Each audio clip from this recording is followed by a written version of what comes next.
कथा कुछ इस प्रकार से है भक्तों।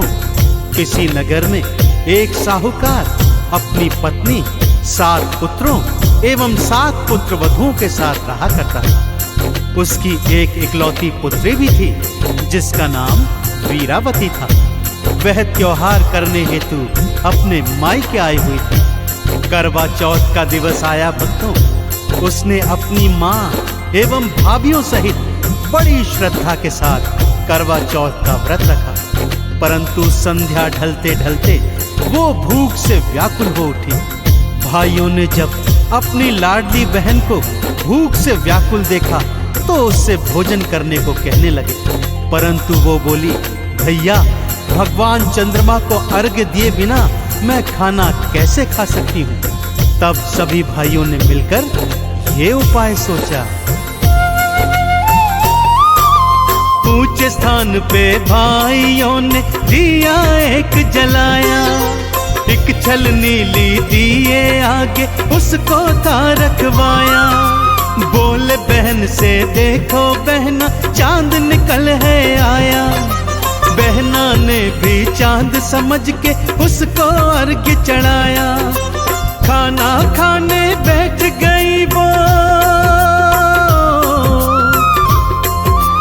खाना खाने बैठ गई वो, बिल्कुल थी नादान।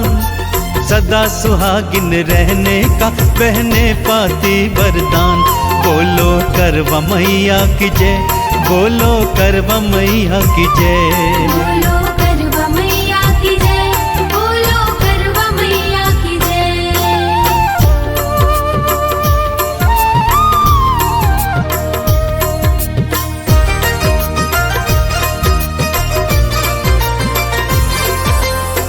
छलनी के पीछे जलते दिए को चंद्रमा समझकर बहन ने अर्घ्य चढ़ाया और खाना खाने बैठ गई भक्तों। जैसे ही पहला कौर खाया उसे छींक आ गई। जैसे ही दूसरा कौर मुख में डाला तो उसमें बाल निकल आया भक्तों। और ज्यों ही तीजा कौर खाने लगी कि तभी समाचार मिला कि उसका पति मृत्यु शैया पर है। वो यह सुनकर तुरंत अपने ससुराल जाने लगती है। माँ उसे कपड़े देने के लिए बक्से में ज्यों ही हाथ डालती है तो पहले सफेद और फिर काले वस्त्र निकलते हैं। माँ का हृदय आशंकित हो उठता है। माँ पुत्री को समझाती है, हे बेटी, मार्ग में जो मिले उसके पांव छूते हुए जाना, और जो सदा सुहागन का आशीर्वाद दे तुरंत पल्लू में गांठ लगा लेना। वीरावती ससुराल पहुंचती है भक्तों। द्वार पर छोटी ननद खेल रही है। उसके पैर छूते ही ननद उसे सदा सुहागिन होने का आशीर्वाद देती है।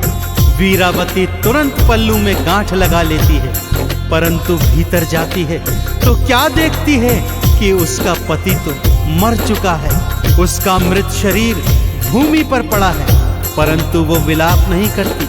वो सबसे कहती है कि मेरे पास तो माँ का आशीर्वाद है, इन्हें कृपा करके मत जलाइए। मैं इनके साथ रहूंगी और एक दिन इन्हें जीवित कर दूंगी। उसे सब पगली जान शमशान के पास पति के शव के साथ एक झोपड़ी में छोड़ देते हैं। और आगे क्या होता है भक्तों, आइए ध्यान से सुनते हैं। पति के शव के साथ में रहती, उसकी सेवा करती। हर महीने की हर चौथ को व्रत वो रखा करती। छोटी ननद खाना दे जाती, खाकर जीवित रहती। हर चौथ को माता से बस एक ही बात वो कहती, हे चौथी मैया लौटा दो, हे चौथी मैया लौटा दो मेरे पति के प्राण। सदा सुहागिन रहने का तो पाती है वरदान। बोलो करवा मैया की जय, बोलो करवा मैया की जय। बोलो करवा मैया की जय, बोलो करवा मैया की जय।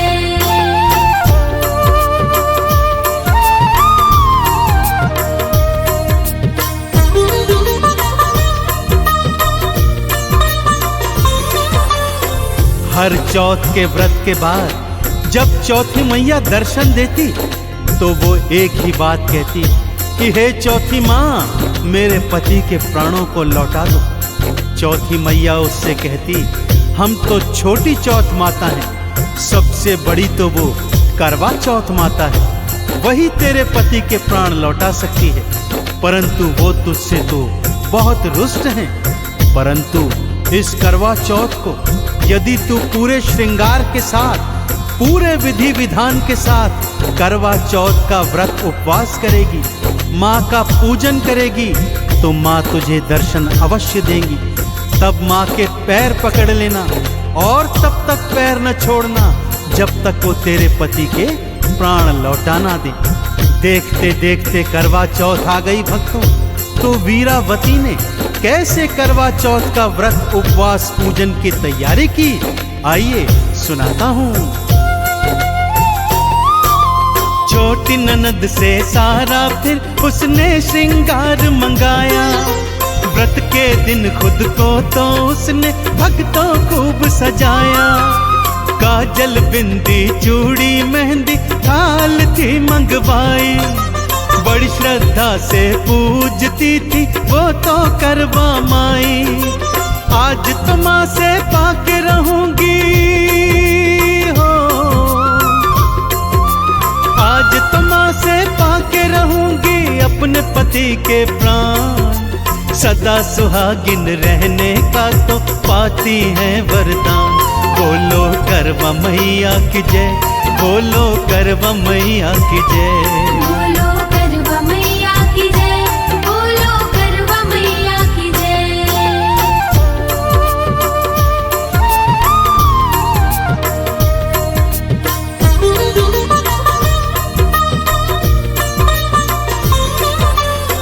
करवा चौथ के दिन उसने बड़ी श्रद्धा के साथ सुबह स्नान ध्यान कर स्वयं को 16 श्रृंगार से सजाया और करवा मैया की पूरी भक्ति से उपासना करने लगी। करवा मैया ने उसकी भक्ति से प्रसन्न होकर उसे दर्शन दिए और माँ यह बोलती भी आई कि करवोले करवोले, 7 भाइयों की प्यारी बहना करवोले, घड़ी बुखारी करवोले। वीरावती ने माँ के पांव पकड़ लिए भक्तों और बोली, हे माँ, यदि आप मेरी भक्ति से प्रसन्न हैं तो मेरे पति के प्राण लौटा दीजिए। माँ बोली, अरे तू तो दिन में चांद उगाने वाली है, घड़ी भुकारी है, 7 भाइयों की लाडली बहना है, फिर भला तुझे मेरी कृपा की क्या आवश्यकता। परंतु वीरावती ने माँ के पांव नहीं छोड़े भक्तों। भक्तजनों, करवा मैया तो दाती हैं, दयावान हैं, सो उन्होंने वीरावती पर दया की। उससे थोड़ा काजल और सिंदूर मंगवाया। छोटी उंगली से काजल और सिंदूर का छींटा ज्यों ही पति के शव पर डाला।